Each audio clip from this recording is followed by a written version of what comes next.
नमस्कार,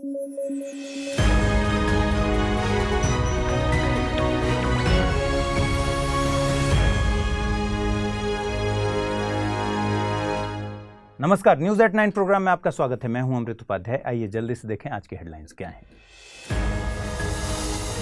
gift city में बनेगी एक्सिम बैंक की सब्सिडियरी, डेटा एम्बेसी के गठन की भी हुई घोषणा। भारत के अंतर्राष्ट्रीय व्यापार के लिए शीर्ष संस्था है EXIM bank. India energy week का हुआ शुभारंभ, 20% एथेनॉल ब्लेंडिंग को मिली मंजूरी। वित्त और पर्यावरण दोनों को मिलेगा लाभ। और ग्रीन वॉशिंग को रोकेगी सेबी, गाइडलाइंस हुई जारी। ग्रीन वॉशिंग में जनता को धोखा देती हैं बड़ी कंपनियां।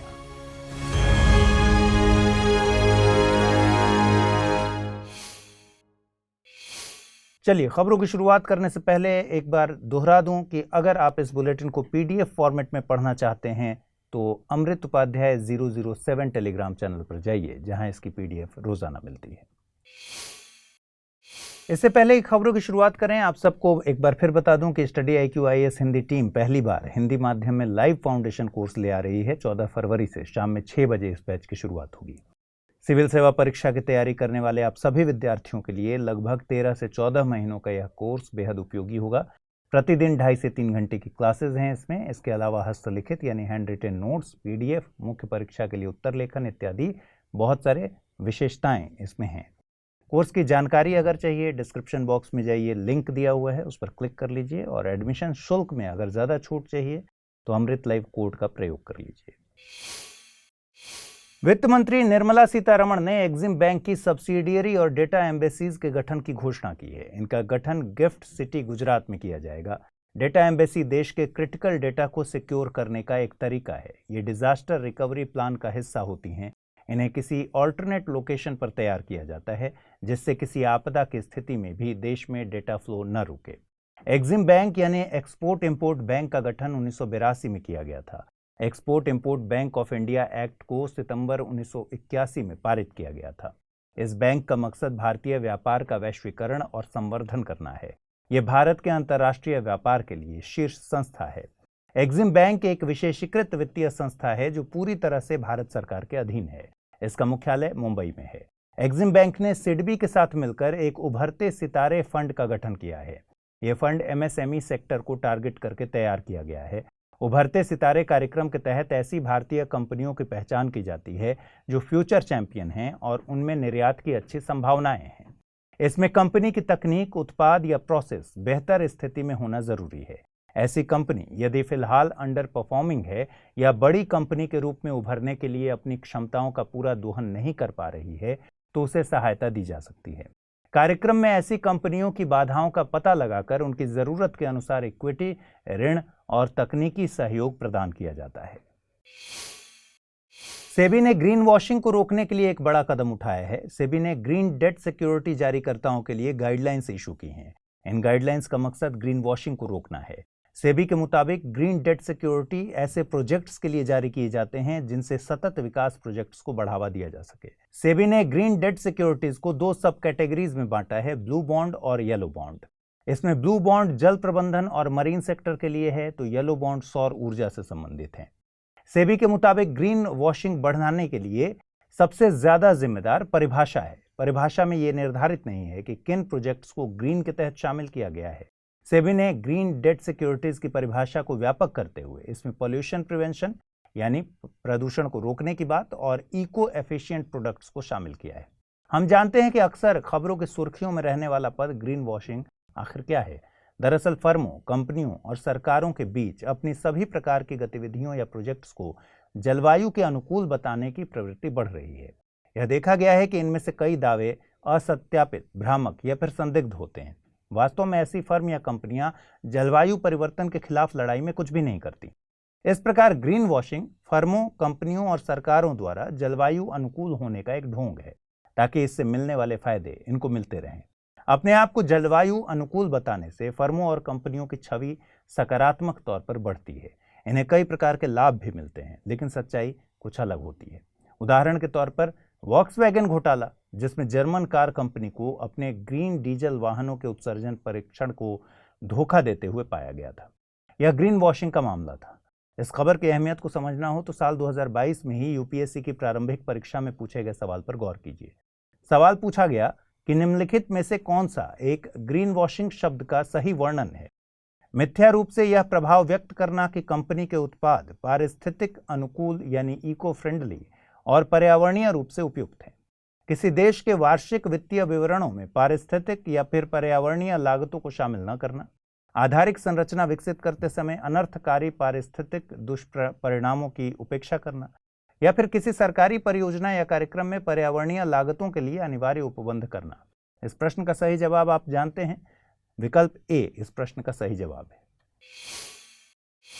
हाल ही में सुप्रीम कोर्ट ने जबरदस्ती धर्मांतरण के मामलों को विधि आयोग के सामने पेश करने की याचिका को मना कर दिया है। याचिका में जबरदस्ती धर्मांतरण को इंडियन पीनल कोड के तहत एक अलग कैटेगरी में शामिल करने की मांग की गई थी। इससे पहले citizens for justice and peace नाम के एनजीओ ने कोर्ट में विभिन्न राज्यों के रिलीजियस कन्वर्जन लॉज को लेकर आपत्ति जाहिर की थी। 2017 के बाद बीजेपी शासित कई राज्यों में धर्मांतरण कानून को लेकर सख्ती की गई है। उत्तर प्रदेश ने धर्मांतरण विरोधी कानून पारित किया है, वहीं मध्य प्रदेश ने अपने 1968 के कानून में संशोधन किया है। इन कानूनों को चुनौती भारतीय संविधान के अनुच्छेद 25, 21 और 14 के आधार पर दी जाती है। स्वतंत्रता के बाद ओडिशा पहला राज्य था जिसने धर्मांतरण को रोकने के लिए कानून लागू किया था। बाद में यही कानून अन्य राज्यों के लिए मॉडल बन गया। आपको बता दें कि विधि आयोग एक गैर सांविधिक संस्था है। इसे भारत सरकार द्वारा जारी एक अधिसूचना के जरिए गठित किया जाता है। विधि आयोग कानून मंत्रालय द्वारा मुहैया कराए गए टर्म्स ऑफ रेफरेंस को आधार बनाकर तमाम कानूनों पर रिसर्च करके अपनी रिपोर्ट पेश करता है।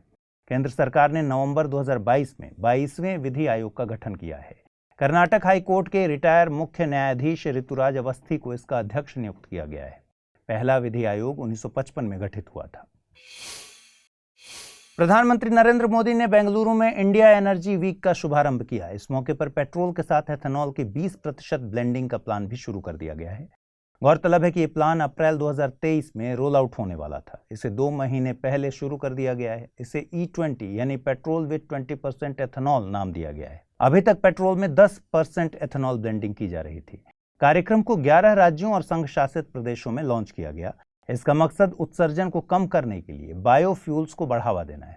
एथेनॉल पेट्रोल की तुलना में पूरी तरह से दहन होता है। इसमें कार्बन मोनोऑक्साइड जैसे जहरीले तत्वों का उत्सर्जन कम होता है।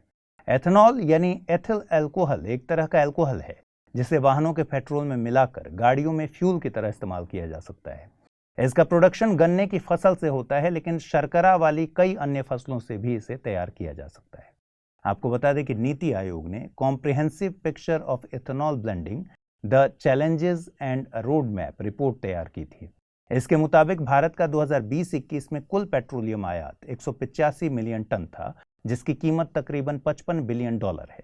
पेट्रोलियम का ज्यादातर प्रयोग व्हीकल्स में किया जाता है। अगर 20% एथेनॉल ब्लेंडिंग प्रोग्राम लागू होता है तो देश में हर साल $4 बिलियन की बचत हो सकती है।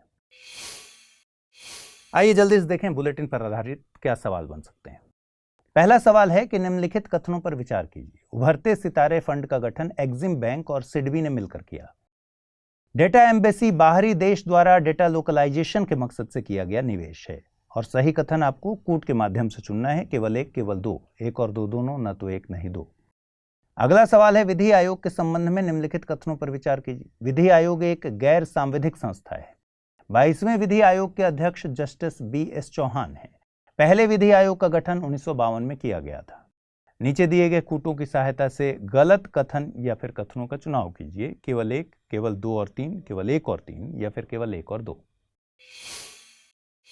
आइए अब जल्दी से देखें पिछले बुलेटिन पर आधारित क्या सवाल मैंने पूछे थे और उनके सही जवाब क्या है। पहला सवाल, निम्नलिखित कथनों पर विचार कीजिए। रिहैब मिशन को जोशी मठ के विस्थापितों के लिए शुरू किया गया। लाल चंदन के वृक्ष केरल के पश्चिमी घाट के वनों के लिए स्थानिक हैं।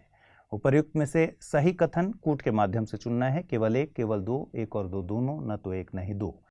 इस प्रश्न का सही जवाब है कि दोनों ही कथन गलत हैं। ह्यूमन एलिफेंट कॉन्फ्लिक्ट को रोकने के लिए KVIC यानी khadi and village industries commission द्वारा प्रोजेक्ट रिहैब चलाया जाता है। रिहैब का पूरा नाम reducing elephant human attacks using बीज है। लाल चंदन आंध्र प्रदेश के पूर्वी घाट के वनों के स्थानिक वनस्पति प्रजाति है। अब आइए अगला सवाल क्या पूछा गया था। बायोडायवर्सिटी हेरिटेज साइट के संबंध में निम्नलिखित कथनों पर विचार कीजिए। वर्तमान में देश में कुल 36 बायोडायवर्सिटी हेरिटेज साइट मौजूद हैं। पहली बायोडायवर्सिटी हेरिटेज साइट का दर्जा ओडिशा स्थित महेंद्रगिरी को दिया गया था। बायोडायवर्सिटी हेरिटेज साइट का प्रावधान वन्यजीव संरक्षण अधिनियम 1972 में किया गया था। सही उत्तर चुनना है कूट के माध्यम से, केवल एक और दो, केवल एक और तीन, या फिर 1, 2 और 3। और इसके सही जवाब में इसमें पहला कथन ही केवल सही है। 2007 में नल्लूर टेमरिंड ग्रोव बेंगलुरु को भारत की पहली बायोडायवर्सिटी हेरिटेज साइट का दर्जा दिया गया था।